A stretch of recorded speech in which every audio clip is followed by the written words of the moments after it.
Speaker 1 inhales, "This is our time." The main news at this hour. In the studio, Ekaterina Nestorenko. Hello.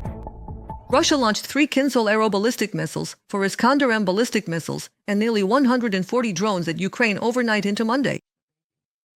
According to the Ukrainian Air Force, the defenders of Ukraine's skies shot down one of the Kinzhal missiles and neutralized 115 Russian drones in the north, south, and east of the country. Missile and attack drone strikes were recorded at 11 locations. 1 person was killed and 7 were injured, including 2 children. Russia carried out a combined strike on the Trostyanets community in the Sumy region. The night before, the Russian Federation Army attacked the region with missiles. An infrastructure facility and residential buildings were damaged. A large fire broke out in one of the houses. And later that night, Russian forces launched another strike, causing a private 2-story house to catch fire. The aftermath of the attack has already been dealt with, according to local authorities. At night, Russian forces also struck Mykolaiv. As a result of a drone attack, a supermarket caught fire. Rescuers quickly extinguished the fire. Another fire broke out at a car service station. Cars were damaged and windows in a residential building were shattered. There were no casualties or injuries. According to the Mykolaiv Regional Military Administration, on Monday night, Ukrainian defense forces neutralized 18 Russian drones that attacked the region. Russian forces shelled the Korabelny district of Kherson again. A local resident was injured and is in the hospital in moderate condition. In the morning, Berislav also came under Russian attack. Local authorities reported that 5 impacts were recorded in the central part of the city. As a result of the attack, residential buildings and infrastructure facilities were damaged. Atesh agents conducted reconnaissance on the territory of a Russian Special Forces unit guarding the Kerch bridge. The unit is based in the Konstantinovskaya Bay of Sevastopol. They managed to determine the location of all the docks, observation posts, boats, and vehicles inside the base. A strike on this military unit would weaken the security of the Kerch bridge and reduce the presence of Russian occupiers on the peninsula. All the information has been handed over to Ukraine's defense forces, Atesh reported. Since the beginning of this year, Russian bombers have dropped 128 aerial bombs on regions of the Russian Federation and temporarily occupied territories of Ukraine. This statistic is reported by Astra. We're talking about 121 high-explosive aerial bombs and 7 glide munitions.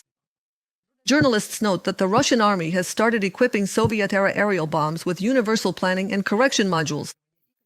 After this upgrade, FABs are fitted with wings and satellite guidance, allowing the bombs to be launched directly from Russian territory. But due to the system's imperfections, the munitions don't always reach their targets and sometimes fall on Russian territory. The Russian authorities try to hide such incidents. The General Staff of the Armed Forces of Ukraine confirmed the strike on the oil refinery in Saratov. A fire broke out at the facility.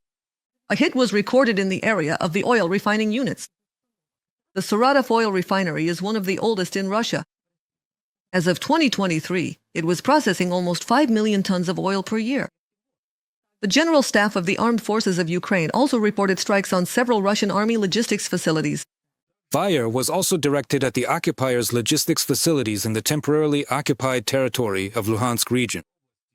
In particular, a warehouse of material and technical supplies was hit in the settlement of Roskishno, as well as a mobile stock of fuel and lubricants in Dalzhans.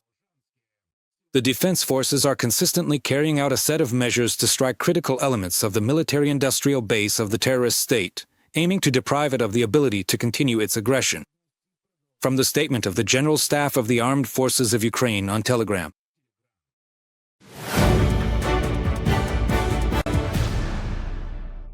Cutting back on food expenses is becoming the norm in Russia, according to Ukraine's Foreign Intelligence Service.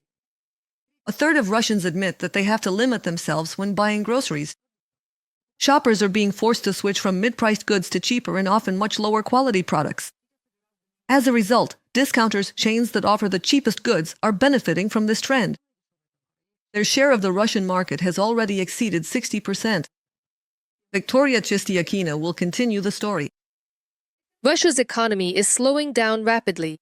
According to the July forecast by the International Monetary Fund, by the end of 2025, Russia's GDP growth will slow to just 0.9% and in 2026 to 1%.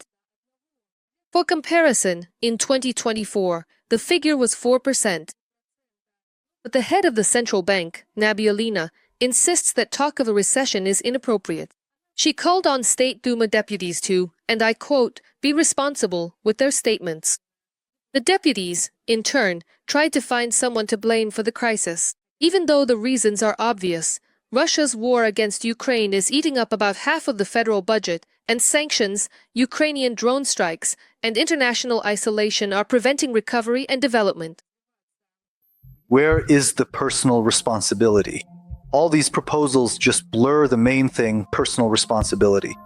Of course, the chairman of the State Duma does not consider himself responsible for the economic collapse. But even the official statistics can no longer hide the symptoms of catastrophe.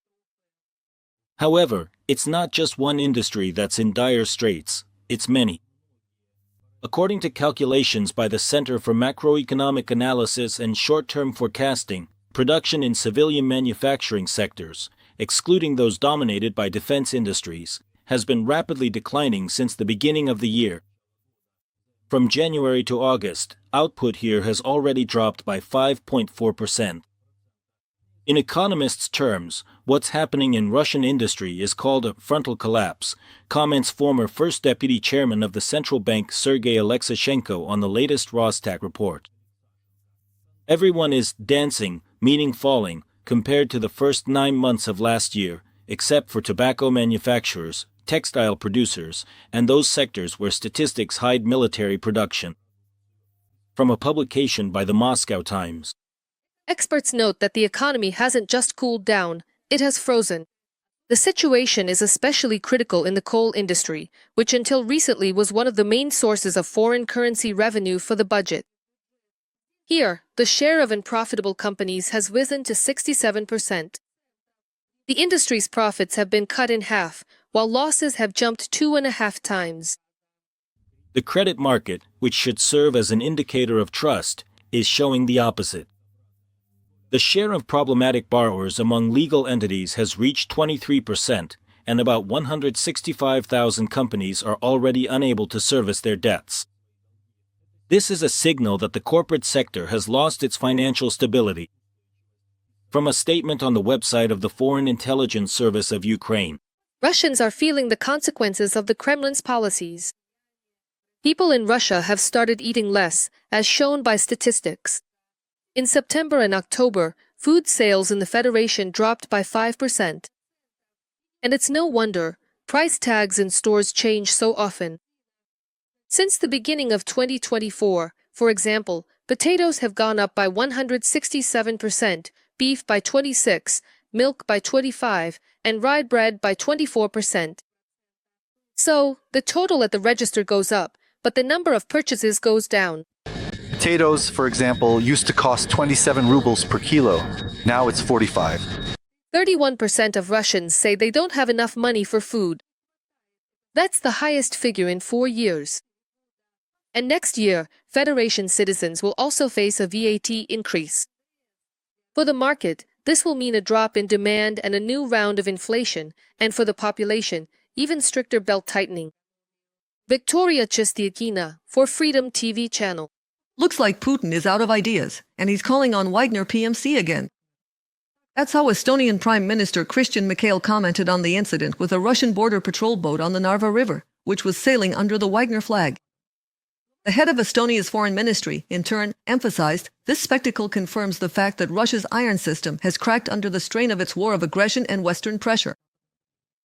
Let me remind you, the day before, a Russian border patrol boat sailed along the part of the Narva River under Estonian control, flying the flag of the private military company Wagner. Serbia has no objection if its weapons are transferred to Ukraine. This was stated by the country's president, Aleksandar Vučić, in an interview with German media. According to him, Serbia has always been and will remain neutral, but local warehouses are full of ammunition, and Vučić is willing to sell them to Europe even if those shells are later transferred to Kiev. Although I don't want to appear as someone supplying ammunition to a warring side, Europe needs ammunition. I offered our friends in Europe to make a deal and buy everything we have. That would be a phenomenal contribution to European security. The buyers will be able to do whatever they want with them. Aleksandar Vučić, president of Serbia, in an interview with German media. Pentagon Chief Pete Hegseth arrived in the demilitarized zone between North and South Korea. A military helicopter carrying Hegseth landed at the American base. After that, the minister boarded a tour bus accompanied by his South Korean counterpart on Dubak and other officials. Tomorrow, the defense chiefs of the US and South Korea will hold a forum to discuss a joint strategy to counter North Korea.